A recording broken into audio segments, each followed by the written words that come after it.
Welcome to the first video of 2021 for Rayalightknits. Today I'll be showing you how to loom knit an easy and comfy dog sweater. This is a revised tutorial from one of the first few tutorials I've ever done. I made some adjustments to the pattern, and now my little dog Zoe has a much better fitting collection of loom knitted sweaters. Without further ado, let's get started.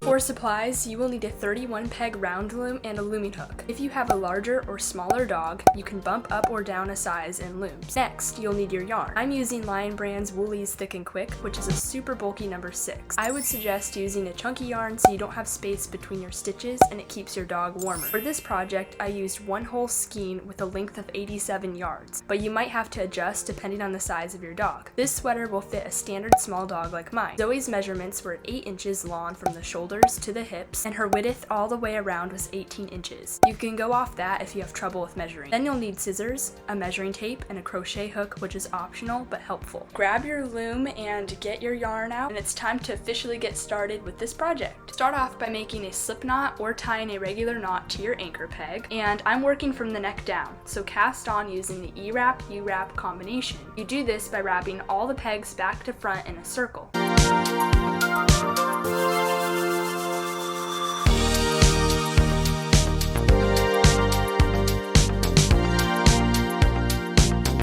Reach the last peg, lay your yarn over the first peg and brace it against the peg in a U shape. Then lift the bottom loop under it over the top. Do this to all the pegs until you have knitted over all of them.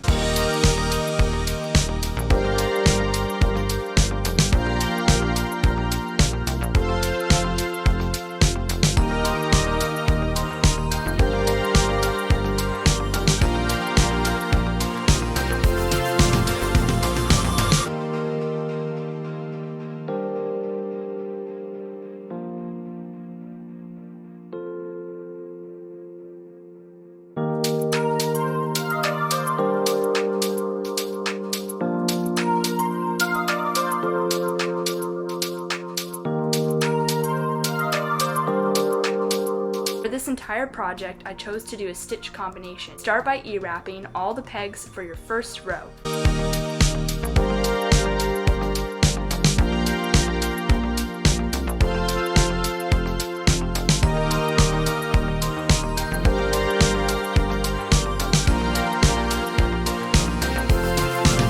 And lift the bottom loops over the top loops, starting with the last peg and working your way to the first peg again.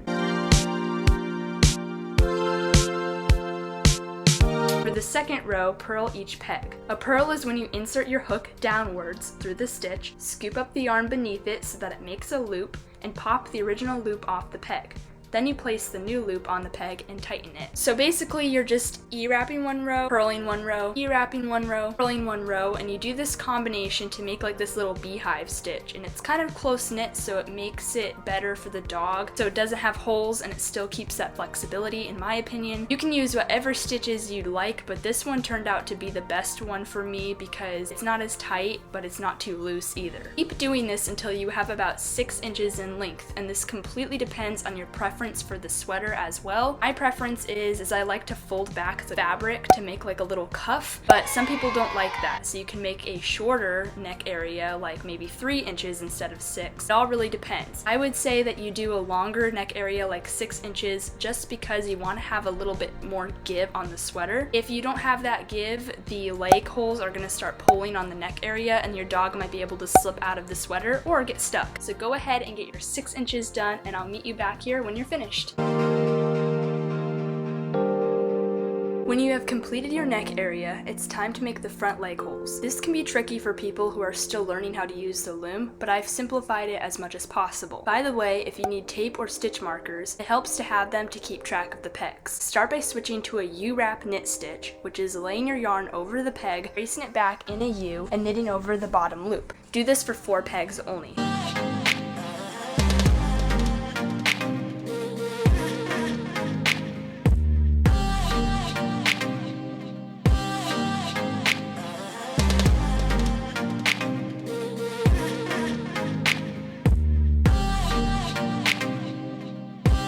peg 4. Lift peg 4's loop completely off its peg and move it back to sit on peg 3. Tighten the loop by pulling the yarn gently. Then lift the bottom loop underneath it over the top. Now move the loop we knitted back to peg 4 and tighten the yarn carefully. We're doing this process to bind off the leg holes. By the way, this stitch marker is here because it's marking the 4 pegs in between the last 2 pegs and the first 2 pegs, just in case you were wondering and want to do the same thing. You wrap the next peg to the right, which is peg 5. Lift peg 5's loop off its peg and place it on peg 4. Again, knit it over, sit back on the right peg, and tighten slightly. Continue until 4 pegs are literally empty. If your dog has wider legs, you can adjust by binding off more pegs to suit the width.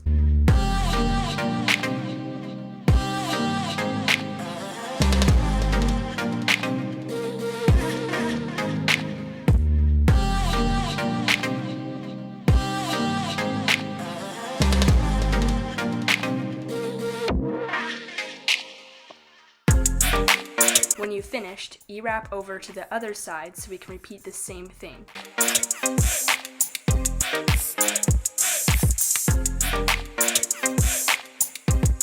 Stop E-wrapping at peg 25. This number might change if you bound off more than 4 pegs, but this width is perfect for Zoe. And again, bind off 4 pegs just like this.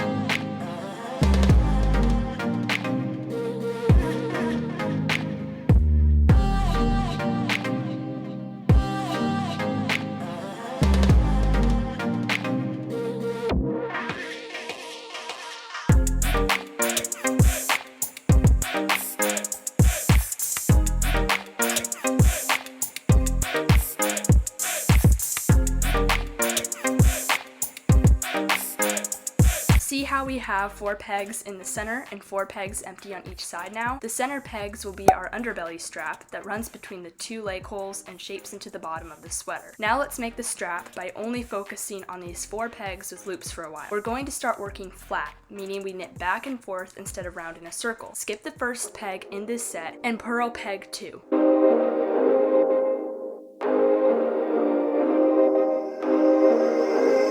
Then purl peg 3. When you get to the last peg, U-wrap knit it. Turn around and skip the last peg you ended on and E-wrap pegs 3, 2, and 1.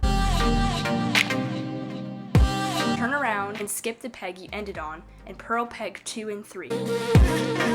Then U-wrap knit the last peg in the row. Purl to the right and E-wrap to the left in this case. Keep repeating this flat pattern until you have the desired length for your dog. If you need to know how to measure and figure that out, take your measuring tape and measure from the lower chest to just past the front legs, kind of by the elbow of your dog. Zoe's length was about 3 inches, so I purled 1 row and E-wrapped 1 row for 14 rows altogether. This made 3 inches exactly from the last stitch of the neck area to my little flat panel. You can use a stitch marker and slip it into the last row of stitches you did before you switched to knitting flat. This makes it easier to measure exactly if you want the closest measurements possible. When you finish the strap, you'll also notice that the edge of the panel on both sides is flat and clean. When we skipped each first peg in the row and U-wrapped the last peg on the purl rows, it created a much nicer edge that lined up with the project. That's something I added in that I didn't do last time I showed you how to make a dog sweater. Okay, now make sure that you stretch your yarn over to the first peg so we can start E-wrapping in the round again. I know it sounds strange, but you actually need to start on the first peg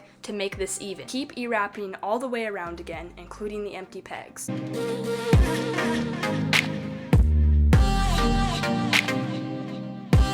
Lift the bottom loops over the tops backwards to secure. Just ignore the empty pegs we wrapped that only have 1 loop right now and skip to the ones that have 2.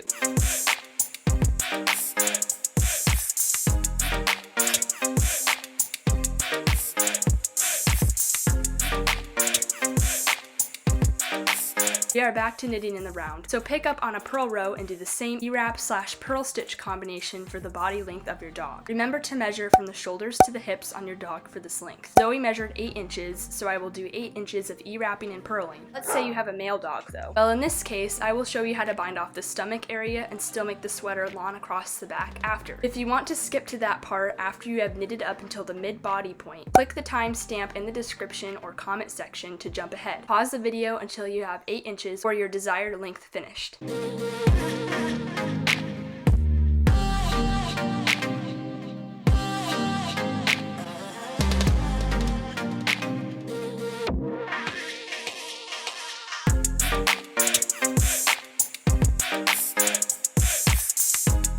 I have my 8 inches done, and now it's time to bind off. This is the regular bind off for female dogs, so click the timestamp or fast forward the video to skip to the male dog version of the bind off. Start off by U-wrap knitting the first and second peg of the loom.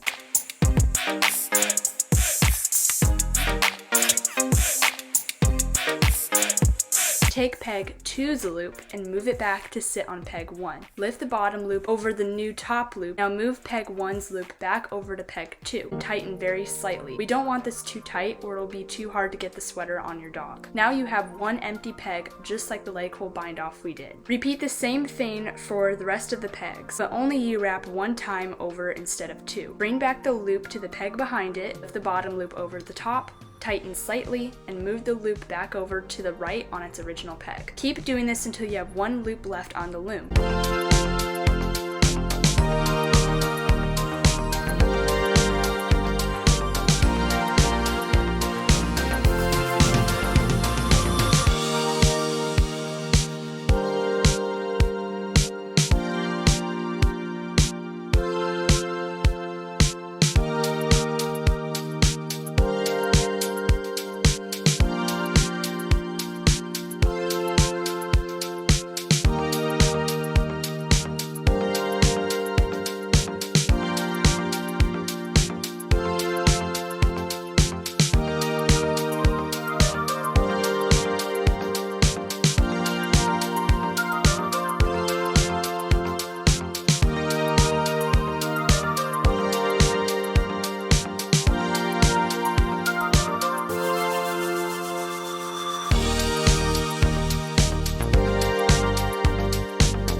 Get to that loop, cut your yarn with your scissors and either take a crochet hook or yarn needle, weave it through the loop with the cut yarn and pull tight to make a knot. I find that the crochet hook is easier, but do what you're ultimately comfortable with. Finally, you just need to weave in the ends from the cast off and cast on. I do this by weaving my hook carefully through the inside of the sweater and dragging the tail yarn through. When it seems hidden enough, I snip the end with my scissors. Do the same thing with the other side. And that's how you loom knit and bind off a female dog sweater. But what if you have a male dog? How can we make sure he won't go to the bathroom on the underside of the sweater, but you still want to make it long enough over the back? All you have to do is bind off part of the loom a little early. Okay, let's assume you have only knitted from the leg holes until you got to the mid-belly point of your dog. Let's say if you're following my dog's length, this would be about 4 inches before you stop. You can mark your pegs if you need to, but go ahead and pay attention to the 4 groups of pegs we've already worked with for the leg holes and strap. Okay, so what I would do is put a stitch marker on the 12th peg of those 4 pegs you've been working with, and then I would take another stitch marker and I would put it on the beginning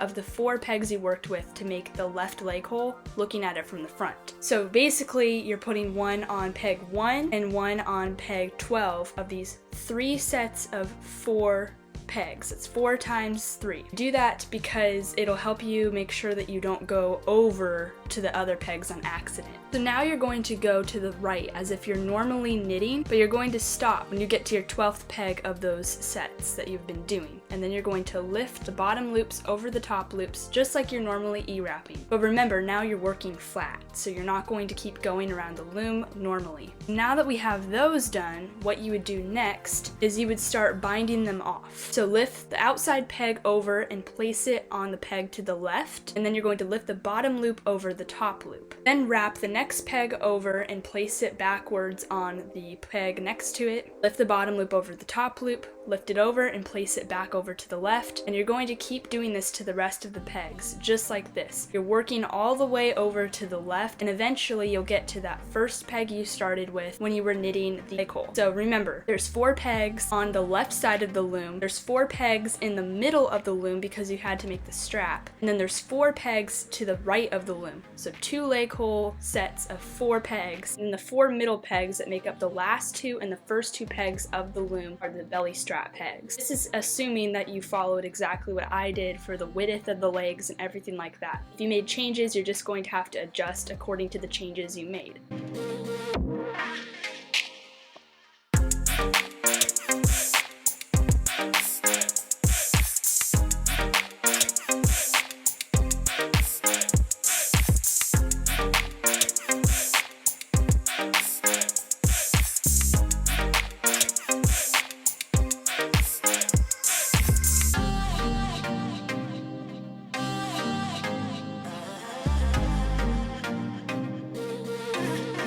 So here, this is where I was finishing the demonstration of binding off the stomach. This is how you do the last piece, and you'll be done. That will be how much you need to do, and again, you can make adjustments if you did make the leg holes larger or smaller. And now the last thing you need to do is you just need to work in the flat for a little while until you have the length of your dog's back. So now you don't need to worry about having it too short, because now this is just going to stretch over to the back. So you would E-wrap and do your purl back and forth in the flat. In this case, I started out with an E-wrap because it's a little bit easier at first to even things out. And if you're working the same way I am, then I would be E-wrapping to the left of the loom, and then I would be purling to the right of the loom. And also make sure that you skip the first peg of every row. In this case, I didn't skip the first peg for the first row because you're not supposed to do that. But from now on, you actually need to start doing the same thing that we did with the leg strap. You will skip the first peg of every row, and then on the purl rows, you have to make sure that you end on a U-wrap stitch. And then you would just bind off as normal, except you're just binding off flat. It's the same exact concept. You start from the right, you work as if you're going in the round, but you're really just binding off flat, and that's basically all there is to this sweater. It's pretty simple. Thank you so much for watching this video. I had a lot of fun putting it together, as always, and it's great to be kicking off the year with a revised version of one of my old tutorials. If this video helped you out, make sure you like and consider subscribing if you're not subscribed, and don't forget to tune into next week's video. I post every single Friday. Until then, keep knitting and check out the rest of my channel. See you next week.